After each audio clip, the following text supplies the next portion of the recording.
Welcome to A Drop of Silence, the groundbreaking podcast series that dives deep into the realms of controversy. Join us as we bring special guests who share their extraordinary experiences and offer unparalleled insight into history, today's news headlines, and the future.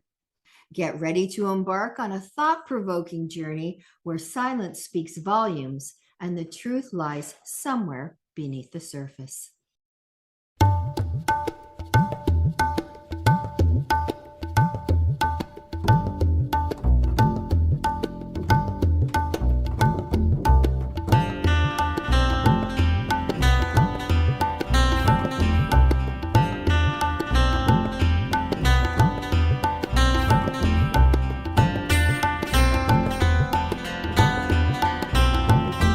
What time will it be when war is no more? When bullets are melted and the warships more. Laurie Freeman is my guest for this podcast series. Now, Laurie is one of those people that you go, yeah, go. She's a feminist. She's strong. She's vital. And she's a nurse practitioner. And she teaches nurse practicing and nursing at the University of Windsor. Now, the reason I asked her to come on the show is because I'm from the old school. I'm from 1972 when nurses did not have a union. And we were desperately trying to have some kind of say over what happens, some kind of control over what happens, like when you all of a sudden have an influx of 75 patients in emergency room and they won't give you any more staff, that you can say, wait a minute, you have to give us staff. This is against the law. We're calling it. This is a nurse's responsibility here to say you have to give us the proper treatment. Person that helped us with our contract at the very, very beginning was Jimmy Hoffa. And along comes Laurie 30 years later. And lo and behold, the situation isn't exactly the same as it was back then. Nothing has changed. Nurses are still on the front line. We're still the ones getting beaten and battered, and we still have no say in how things should be run. And how ridiculous is that? We're the ones that know how to do it. And one of the ways is through nurse practicing, where you come to a city like Windsor, who has 70,000 people who do not have a family physician. So if you put in 5 or 6 hubs of nurse practitioners with, say, five nurse practitioners and 1 doctor, you've got the entire city covered at half the cost of bringing in all these doctors. So I asked Laurie to come on to explain it more explicitly, and we're going to have her on a few times as the fight continues, because nurses everywhere, along with nurse practitioners, are standing up to Trudeau and his government and to Ford and saying, you guys are idiots. You need to listen to us because we're the first line fighters here on what's going on, and we have the answers. You just need to listen. So I hope you enjoyed Laurie. Shalom, everybody, and welcome to A Drop of Silence. I'm Pam Goldstein, your host, and with me today is Laurie Freeman. Laurie is a nurse practitioner, yay, and she's a member of the Faculty of Nursing at the university, and she owns a doctorate in philosophy. So let's start with that. How did that happen, and what exactly is your doctorate about? I was a nurse practitioner in the United States, so I've never worked as an NP in Canada, and that's a whole story in itself. But when I was working as an NP, I came across a lot of women who I worked in a breast center, and I had a lot of women who were breast cancer survivors. And they were very anxious every time they came to see me for follow-up appointments. And there wasn't a whole lot of rhyme or reason about who was really upset to come and see me. And I was talking to my previous advisor from my thesis from my master's degree. And she said, oh, that's fear of cancer recurrence. you should do some PhD work on that. So I followed her to University of Michigan and did a PhD in nursing in the faculty. It's the School of Nursing there, and in biobehavioral health. So that's what my PhD is in. And that's what I studied, fear of recurrence in breast cancer survivors. Wow, that's right up my alley. But let's get down to first of all, let's talk about being a nurse practitioner. In 1972, nurses didn't even have a union. And we had to fight like dogs to get a union in 1974. And the atmosphere was not good if you were a nurse in 1974. Doctors hated you, administration hated you, the patients hated you. You were the scapegoat of everything. And a lot of it was because we were fighting to have a union to try and protect ourselves. And it really has. Do you think it's improved that much? I don't think it has, especially with us trying to bring in nurse practitioners, which is, for people who don't know, this is the solution for our healthcare problem. Nurse practitioners are the solution. So I'll let you take it from there. So, I'm kind of torn on this whole union thing. Um, a lot of nurses have multiple degrees. Yeah, Um, Nurse practitioners are advanced practice nurses. We have worked for many years, usually a minimum of 3 years full-time as a registered nurse. And then you go back to school and you get this 2 years of really in-depth education on disease. And the primary kind of nurse practitioner in Ontario is it's a family nurse practitioner. So they're primary care nurse practitioners. So basically the education is to do everything a family physician can do for you. But the focus is more holistic. When a person comes in and says, I have an issue, nurse practitioners tend not to just focus for 5 minutes on the issue, write you a script and send you along your way.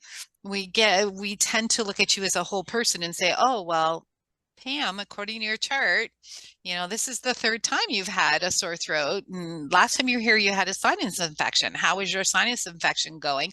Maybe it's that postnasal drip that's causing the sore throat. So it's a different perspective of taking care of patients. But back to your question about the union. It's really hard to be a member of a union when you consider yourself a profession and a professional. right. Though, I mean, all physicians belong to, I think it's CMA, right? Canadian Medical Association. Yeah. So it's an association. But technically, it's sort of like a union. Like we have one in Ontario as well. And they negotiate for payment through OHIP for the physicians, and they do all Right. of these things. So they do have, but they call themselves an organization. And so sometimes I wonder if it's the vernacular around it. Oh, a union versus an organization. We're a professional. You guys are just workers. You're hourly workers, et cetera, et cetera. So I'm not really certain how well the union has done. It has not done well for nurse No, practitioners at no, all, it hasn't. at all, at all, at all. Well, I remember in 74, I was really big into it. And being in Windsor, which is a union town, I mean, the person we had guiding us was Jimmy Hoffa. I remember when he came and spoke to us in 74, and he said, he said, you're facing one of the biggest powerhouses in the world, and it's the Canadian government, it's the Canadian healthcare organization, and the doctors. He said they're all against you. He said you need some killer ass people helping you crank this out, and I can do this for you. And a lot of the nurses who weren't from a union town like Toronto and Ottawa, they didn't want to go with Jimmy. He was a blue collar worker. And so we ended up getting this nurse who became a lawyer, who was not aggressive like Jimmy and his gang would have been. And all of us, and a lot of us in Windsor who were involved in that, we go, wonder what would have happened if Jimmy had been in power.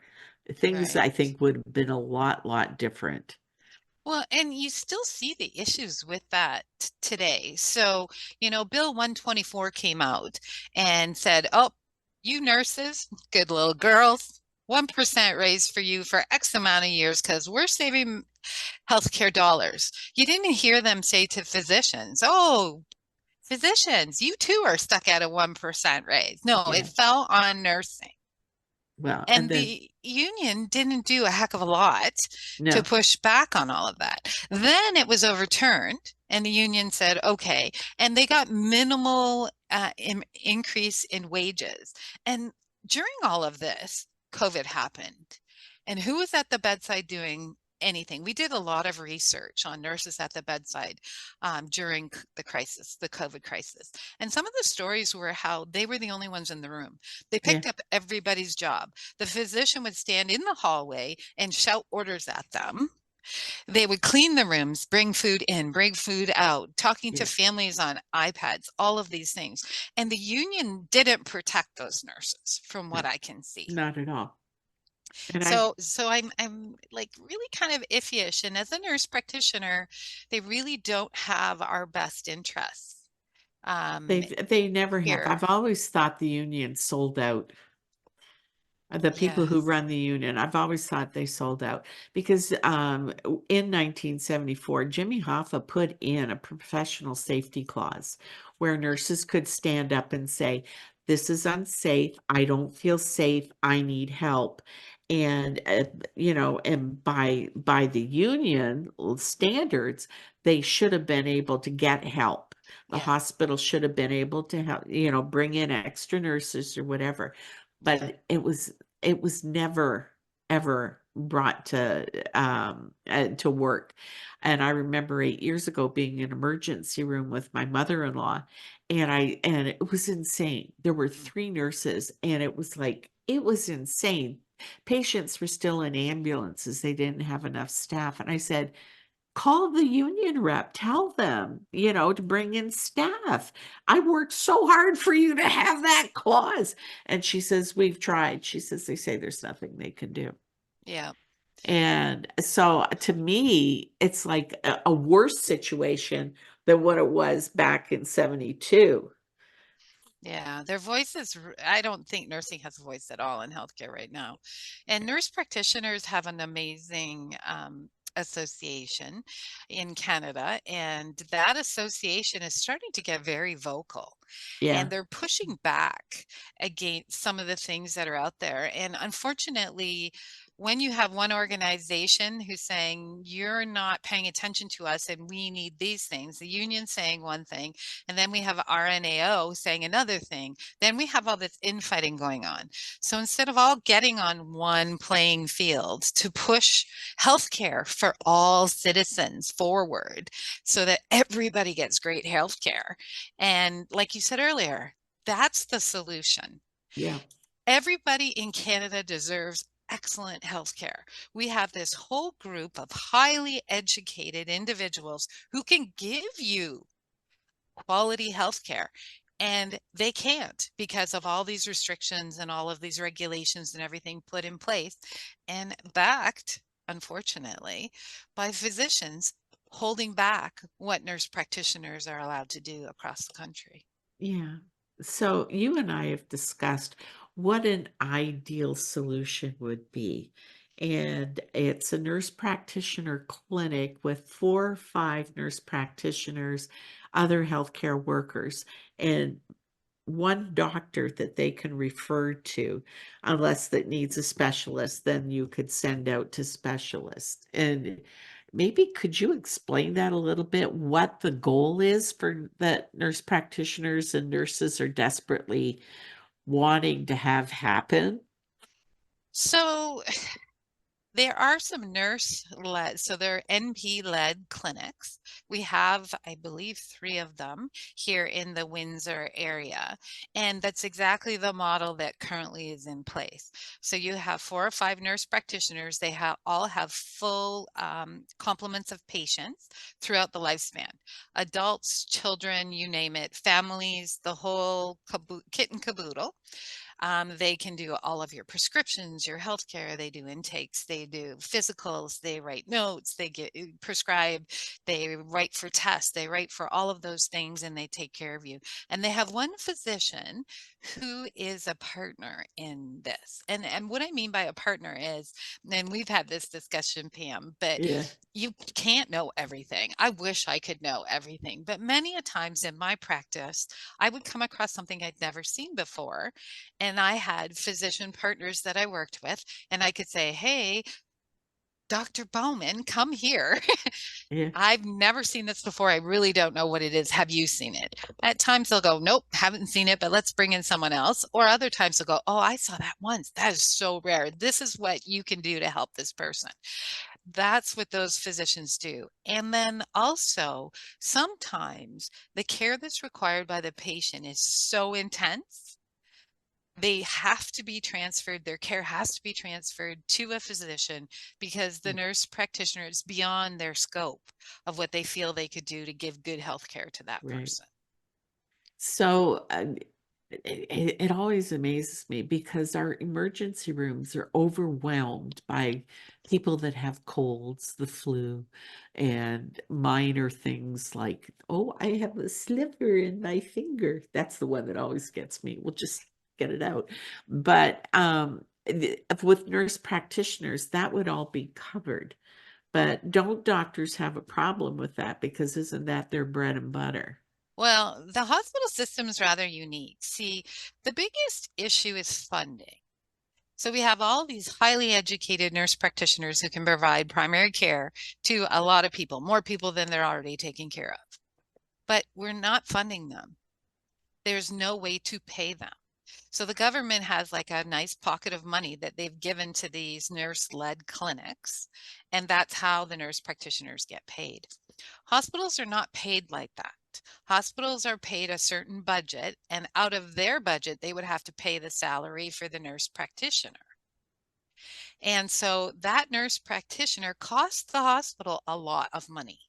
So if I'm cutting budgets, I would rather get rid of a nurse practitioner than get rid of a physician, because those physicians may get paid a little bit by the hospital, but mainly they're being paid because they bill OHIP, and that's how they get paid for what they do in the ED. Nurse practitioners are not allowed to direct bill OHIP. Yeah. So they can't be that independent practitioner in the ED and helping with these issues. They would have to set up a special clinic, they would have to get special funding, and we all know what happens with special funding. Yeah. It runs for X period of time and then And then gone. it's done. Yeah. And that's the biggest issue with it, is this lack of funding. There's no consistent way. So it's, in my opinion, it's very precarious employment for nurse practitioners in Canada, especially in Ontario.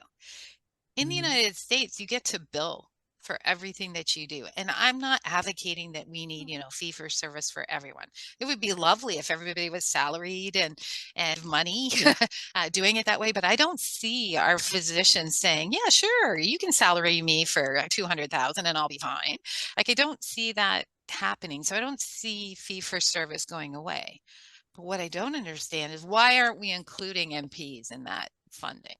Why aren't they allowed to bill for their services? So then our EDs can open up, hire them, they bill for themselves, they don't cost the hospital any money, and patients get great care. Yeah. Yeah. And I know in Windsor, 60,000, over 60,000 people do not have a family doctor. Yeah.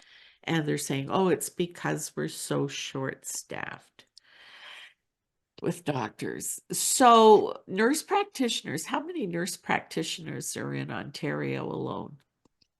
I'm not certain of the exact number of nurse practitioners in Ontario alone. Probably we could look at CNO.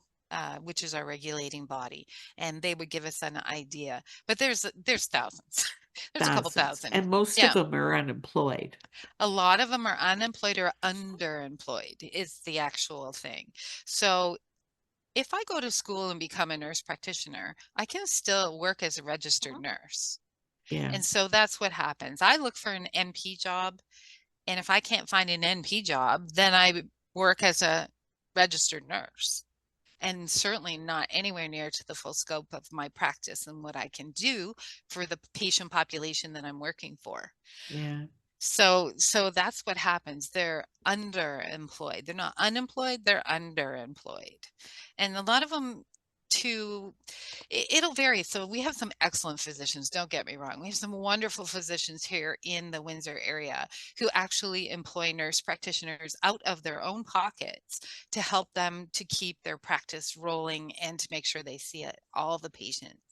And everybody gets excellent care, and they trade off. So if it's a really complex patient, the physician will take it and then get them stabilized, and it becomes the NP's patient, and then they follow them and make sure everything's okay. And then if things go sideways, they go back to that primary physician. Yeah. And that's how the partnership works. And there's a lot of good communication and things along those lines. But then now that's right out of the pocket of the primary care doctor. So he's paying for, or she is paying for the office and their staff and all of these things, and now paying for an NP on top of that, because there's no way for the NP to pay for herself by, or himself by billing for Okay. their services that they're doing. Wow. So, I mean, I'm convinced. I left my family physician and I went to a nurse practitioner, and I have to say the care is like at least 100 times better than what I was getting with my family physician. And part of it is, like you said, the holistic approach where she looks at every single thing that's going wrong, as opposed to just, oh, well, I'll send you to a specialist for this one. Oh, I'll send you. I ended up with my family doctor having 12 doctors dealing with all these different things. So, so in an ideal utopian OHIP world, what do you see would be, what would you think would be the best possible of all possible worlds? And then how can we help you get there? But I think there has to be a better way to pay the nurse practitioners so that they're not in this precarious employment, never know when you're going to be out of a job sort of thing. And if you work for a hospital system, you were the first on the chopping block because you're a bigger salary than a registered nurse, for Yeah. example. Because of the responsibility and everything else. So in my ideal world, nurse practitioners get to bill for everything that they do, and they can set up their own practices. They can join together in partnerships with other nurse practitioners.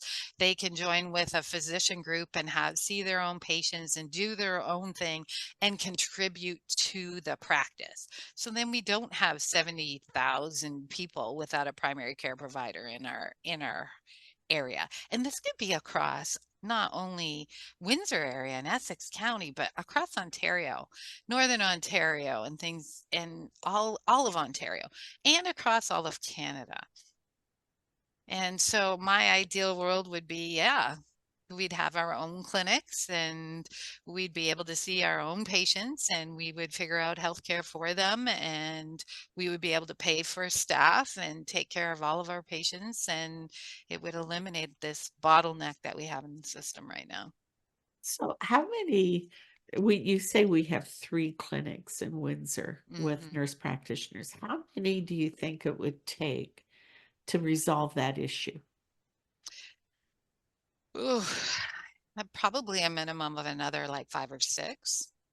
Wow. Isn't that amazing? But and in the grand scheme of things, 5 or 6 more clinics is really not that much. I know. That's what's so amazing. But and the thing is that if you come to see a nurse practitioner and they're doing this holistic view of your health, and everything in your health is connected. So if you have this complaint over here, it actually might be associated to this. And if I can draw those together, then I fix these two problems. And then I don't need you to go to a specialist, but I send you to a specialist when it's beyond what I can do to help with your Yeah. how well you feel. Oops. Oh, you disappeared on me. I know. I don't know Oh, why. It's probably hi, this and thing. she's disappeared. Oh, I think no, that was me. I hit something on my board. no. Oh, of course. Well, Laurie, thank you very, very much. I think I'm going to ask you to come on as the issue becomes more and more of a crisis. And because I really think nurse practitioners and those hubs are the way to go for healthcare. And you're absolutely brilliant, but you know that. Jeez. Well, thanks, Pam. And you know what? I'd love to talk about breast cancer too with you if you ever want to talk Yes, about it, yes. because I was just involved with Cancer Care Ontario and we put out new guidelines for fear of cancer recurrence. So I would love to come and talk to you about those new guidelines and get it Okay. out there because I think it's a real problem for cancer survivors. And I want them to know that we're really concerned about you. And we've got some guidelines now. And so maybe we can make a difference and help. Yeah. Well, we're recording again next month. I put you on the list. Please do. Please do. And thank you so much for having me. And Uh, rah rah, you know, no. we can do something for this healthcare crisis. And it's not producing just more physicians. It's actually making a better healthcare system for all. Okay. Thanks, Laurie, for coming on, everybody. This was Laurie Freeman, nurse practitioner extraordinaire, the savior of OHIP. Oh yeah, yeah. But I don't work as a nurse practitioner anymore. No, Now but busy teaching, but that's one of my past things. And I can never say to anybody, I am a nurse practitioner because I am not a RNEC in Ontario. My degree was from the United States and my work as an NP is in the United States. So I have to be careful with that because I've had my hands slapped with that before. oh no, no, no. Yes, so Okay. Thanks, Laurie, and we'll talk again soon. definitely.